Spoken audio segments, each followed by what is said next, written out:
What is your takeaway from seeing Courtney Vandersloot, former Sky champion, come back to the team?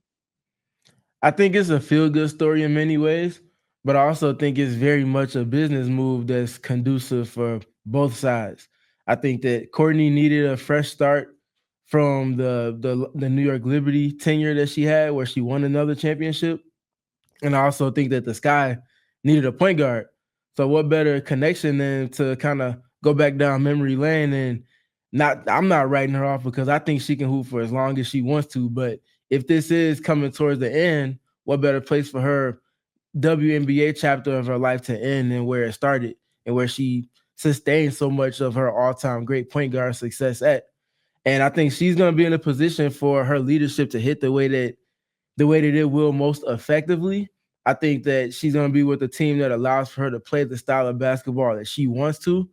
And I think for those reasons and the lack thereof that was last season with her with New York, I think we'll see a much closer to the Sloot that left the Sky than what we saw last season with the New York Liberty.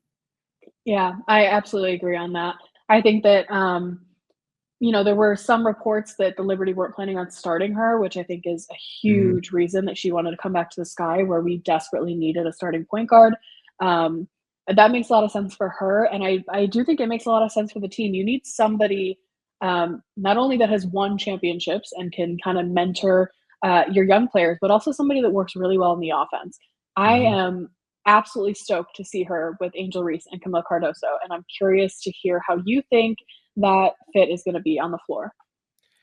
It's going to be a lot of fun. To tell the full story, Angel being able to spend time playing in pick and roll with Chelsea Gray and Unrivaled, then to come back to Chicago and immediately start learning and building a rapport with Courtney Vandersloot. I think that's very important for her as she continues to evolve, because I don't think that she was the best in terms of her pick and roll or her picks that she set last season on ball. They were more so space screens more than they were creating advantage type of screens. And she's going to have to do that with Courtney Vandersloot to free her getting downhill. I think that'll be something that grows and something that's going to be extremely detail oriented with this process. And I think it's something that's going to be mutually beneficial for both.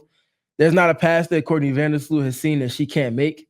And I think that her being able to make those passes to Angel Reese and Camila Cardoso, but also off of the advantages that they can create or to them in the post as well, is going to be a functionality skill that they just didn't have last season. And that's why a lot of the touches that they were able to get in the paint weren't as efficient or effective. So that's going to help. But I think the other big thing and something that kind of fell off for Sloot last season as her role kind of was in limbo is Sloot's three-point shooting and her ability to space it.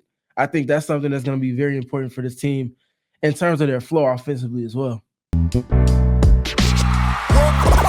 all silly like the mayor.